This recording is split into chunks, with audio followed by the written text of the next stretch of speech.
दोस्तों क्या आप जानते हैं हम बाजार की जिन जानलेवा चीजों को सपाचट कर देते हैं वो पाम ऑयल से तैयार होते हैं। अब सोचने वाली बात यह है कि आखिर ये पाम ऑयल चीज क्या है। इसको लेकर बहुत गलत धारणा ये भी है कि ये पाम ऑयल इंजन ऑयल से तैयार किया है। क्या होगा अगर हम इसकी जगह रिफाइंड या किसी दूसरे तेल का इस्तेमाल करें तो? ऐसे में चलिए जानते हैं आखिर इस पाम ऑयल को फैक्ट्री में बनाकर लोग नोटों की गड्डियों से कैसे खेल रहे हैं, और रूबरू करवाएंगे आपको पाम ऑयल के बनने से लेकर पैक होने तक के एक एक स्टेप से। बस इसके लिए आपको बने रहना पड़ेगा हमारे साथ वीडियो के अंत तक। दोस्तों अनगिनत खूबियों से लेस पाम ऑयल की शुरुआत होती है कुछ इस तरह से दिखने वाले खूबसूरत पाम के पेड़ों से, लेकिन इस पेड़ की असाधारण खूबियों के बावजूद एक गड़बड़ है, और वो ये है कि ये सिर्फ ट्रॉपिकल इलाकों में ही होते हैं। दुनिया के ट्रॉपिकल वर्षवनों में इसको लेकर बढ़ती भूख के चक्कर में आज जंगल काटे जा रहे हैं, और आपको जानकर हैरानी होगी कि एक ही दशक में इजराइल के बराबर का जंगल दुनिया से मिटाया जा चुका है। ताड़ के इन लंबे लंबे पेड़ों से पाम को निकाल कर काम करना काफी जोखिम भरा काम होता है, जिसे एक बड़ी सी लंबी स्टिक की मदद से अंजाम दिया जाता है। वेल अगर अभी तक आपने पाम के इन फलों को नहीं देखा तो चलिए आपको उन खेतों की तरफ लेकर चलते हैं जहाँ पर मौजूद ये कर्मी पाम के फल को उतार रहे हैं। वही इस फल को काटने पर आपको इसमें से छोटे छोटे नारियल के किस्म के बीज नजर आएंगे जिन्हें पाम नट कहा जाता है। अब इन पेड़ों से पाम के फलों को तोड़ा जाता है और इन्हें एक ट्रैक में भरकर लाद दिया जाता है। बता दें कि इस पूरे प्रक्रिया को हार्वेस्टिंग कहते हैं, लेकिन दोस्तों हार्वेस्टिंग का ये तरीका स्टिक्स के अलावा शावेल और कई बार तो एक्सकेवेटर जैसी मशीनों का भी इस्तेमाल से किया जाता है,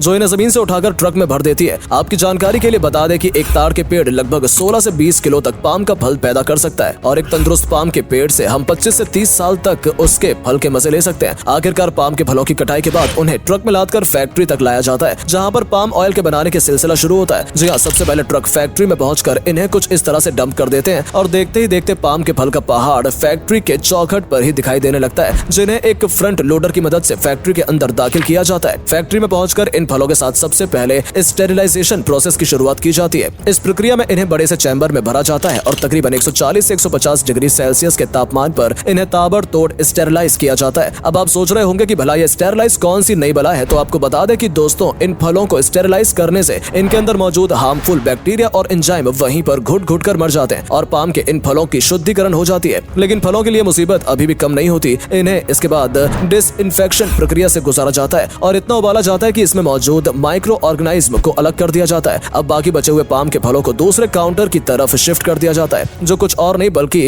एक्सट्रैक्टिंग प्रोसेस होता है। इस प्रक्रिया में इन पाम के फलों को अनगिनत मशीनों से गुजारा जाता है और तब जाकर एक बेहतरीन किस्म का पाम ऑयल दिखना शुरू होता है। कन्वेयर बेल्ट की मदद से इन सभी को एक स्ट्रिपर के अंदर कुछ इस तरीके से डालकर इनकी खाली ब्रांचेस को निकाल दिया जाता है, और फिर कन्वेयर बेल्ट के जरिए इन पाम के फलों को डाइजेस्टिव मशीन में छोड़ दिया जाता है। इन डाइजेस्टिव मशीन में इन पाम फलों को इसलिए रखा जाता है ताकि इन्हें हजम कर पाने लायक बनाया जा सके, क्योंकि दोस्तों ऐसा जरूरी नहीं कि आपका सारा खाना हाजमोला या पुदीन हरा ही हजम करे। इतनी जिम्मेदारी तो कंपनी वालों की भी बनती है ना। ऐसे में इस डाइजेस्टिव मशीन के अंदर मौजूद हीट के इस्तेमाल से इन फलों को कचुम्बर बना दिया जाता है, जो कि बाहर निकलने में मौसमी के छिलके की तरह नजर आते हैं। वेल पूरी तरह से मसल चुके इन फलों को एक बार प्रेस मशीन के अंदर छोड़ा जाता है। आपको बता दें कि प्रेस मशीन का ये प्रक्रिया फैक्ट्री के अंदर तैयार किए जाने वाले पाम तेल का सबसे जरूरी हिस्सा होता है, क्योंकि यही वो काउंटर होता है जहां पर इन फलों से पाम ऑयल को पिरोया जाता है। और ये कैसे पॉसिबल होता है चलिए आप भी देख लीजिए। अब जैसा कि आप देख पा रहे हैं कि इस मशीन में सबसे पहले पाम के फलों से फाइबर को निकाला जाता है, तो वहीं दूसरी तरफ इन फलों में से पाम ऑयल को भी चन्नी से पिरोया जाता है। इनके तेल को रिसेप्शन मशीन के अंदर कुछ इस तरह से डाल दिया जाता है, जिसका काम होता है कि इन फलों के रस को डाइल्यूट फॉर्म में खाने लायक बना देना। जैसे ये प्रक्रिया पूरी होती है इन्हें जमने के लिए कोल्ड स्टोरेज में लाकर रख दिया जाता है। थोड़े समय में सब्र के बाद ये ऑयल देखते ही देखते पानी से बर्फ बन जाते हैं और हमारे आपके सामने कुछ इस तरह से पत्थर जैसा लगने वाला पाम ऑयल नजर आता है। आगे चलकर इन डाइल्यूटेड पाम ऑयल को क्लैरिफाइड मशीन की ओर ले जाया जाता है और मशीन के अंदर एक एक करके पाम तेल के ब्लॉक को डाला जाता है, जो कि कुछ ही समय बाद तेल का रूप ले लेते हैं और उनके अंदर मौजूद एक प्यूरिफायर की मदद से इनको छानकर दूध तेल में परिवर्तित कर देती है। इस तेल के बनने के बाद इनकी पैकिंग की बारी आती है, जिसमें इन्हें प्लास्टिक की बोतलों में भर लिया जाता है। वहीं साथ ही साथ दूसरी तरफ पाम के फलों से जो कुछ भी बचा रह जाता है उन्हें स्लेज टैंक में वापस भेज दिया जाता है और इन्हें बेचकर मोटी कमाई की जाती है। तो दोस्तों ये तो आपने देखा कि फैक्ट्री में आखिर पाम ऑयल कैसे रेडी होते हैं। चलिए अब हम आपको ऐसे ही एक और तरीके से ऑयल बनाने की किस्सा सुनाते हैं, जो कि आजकल दुनिया के हर किचन की जान बनी हुई है। जी हाँ, हम बात कर रहे हैं रिफाइंड ऑयल की। एक रिपोर्ट की माने तो भारत में तकरीबन 98% लोग आजकल इसी रिफाइंड तेल से न केवल भजिया तल रहे हैं बल्कि किचन में बैठकर सब कुछ बनाकर खा रहे हैं। वेल इसकी शुरुआत उस दौर से होती है जब लोगों को शुद्ध तेल से थोड़ी हिचकी चाहत होने लगी थी। वो सेहत के लिए लाख अच्छा था, मगर फिर भी लोगों को उसकी खुशबू से दुर्गंध आने लगी। ऐसे में तेल कंपनियों ने ग्राहकों की आवश्यकता अनुसार इसी शुद्ध तेल को रिफाइन करना शुरू किया, जिससे तेल का रंग और गंध तो गया ही, साथ ही साथ इसके बार बार रिफाइन करने की वजह से शुद्ध तेल में मिलने वाले सारे पोषक तत्व हवा हो गए। लेकिन इन सब के बावजूद सबसे ज्यादा इसका असर लोगों के स्वास्थ्य पर पड़ा, जिससे उन्हें तमाम तरीके की हार्ट डिसीज और किडनी फेलियर का सामना करना पड़ा। जहां लोग 100 साल तक जिया करते थे, वहीं उनके लिए अब हाफ सेंचुरी मारना भी मुश्किल हो गया। अब अगर बात बात करें सोयाबीन प्रोडक्शन की, तो इन्हें खेतों से उठाकर मंडी लाया जाता है, जहां व्यापारी लाखों टन सोयाबीन खरीद कर उसे फैक्ट्री की तरफ रवाना कर देते हैं। फैक्ट्री में पहुंचने के बाद सोयाबीन को एक बड़े से कन्वेयर में सबसे पहले खाली किया जाता है और फिर एक सेंसर मशीन के जरिए इन सोयाबीन में मौजूद बिन बुलाई बाराती जैसे कि कंकड़ और पत्थर को किनारे कर दिया जाता है। इसके बाद सोयाबीन के इन्हीं बीजों को क्रश किया जाता है, जिससे न केवल इनके बीज दो हिस्सों में टूट जाते हैं बल्कि इसके छिलके भी ऑटोमेटिकली अलग हो जाते हैं। अब आप सोच रहे होंगे भला ऐसा क्यों होता है, तो बता दें कि ऐसा करने के पीछे की सबसे बड़ी वजह यह है कि जब इन सोयाबीन के बीजों से तेल निकाला जाता है तो आधे से ज्यादा तेल इनके छिलकों में फंस जाता है और कंपनी को भारी नुकसान का सामना करना पड़ता है। इसके बाद इन साफ सुथरी सी नजर आ रही सोयाबीन को एक बड़े से बॉलर में डिप किया जाता है, जिसकी वजह से सोयाबीन गल जाती है और भारी गर्मी से इसके अंदर मौजूद बैक्टीरिया भी मर जाते हैं। फिर ये लुद्दी कन्वेयर बेल्ट की मदद से पहुंचती है मैकेनिकल ऑयल प्रेस मशीन के केंद्र में, जहां पर इसका खराब पानी फिल्टर होता है और दबाने की वजह से इसका तेल भी किनारे निकलने लगता है। लेकिन दोस्तों अभी भी आपका सोयाबीन तेल नहीं होता है, बल्कि उसको बनाने के लिए कंपनी वाले इसमें 6 से 7 तरह के सीक्रेट केमिकल मिलाते हैं और फिर 400 से 600 डिग्री सेल्सियस से भर भर कर पकाते हैं, जिसके बाद आपका ये सोयाबीन रिफाइंड ऑयल लोगों को बीमार और अधिक बीमार बनाने के लिए रेडी है। तो दोस्तों आज के लिए बस इतना ही। अगर आपको हमारे द्वारा दी गई जानकारी पसंद आई हो तो वीडियो को लाइक करके शेयर करना बिल्कुल न भूलें। धन्यवाद।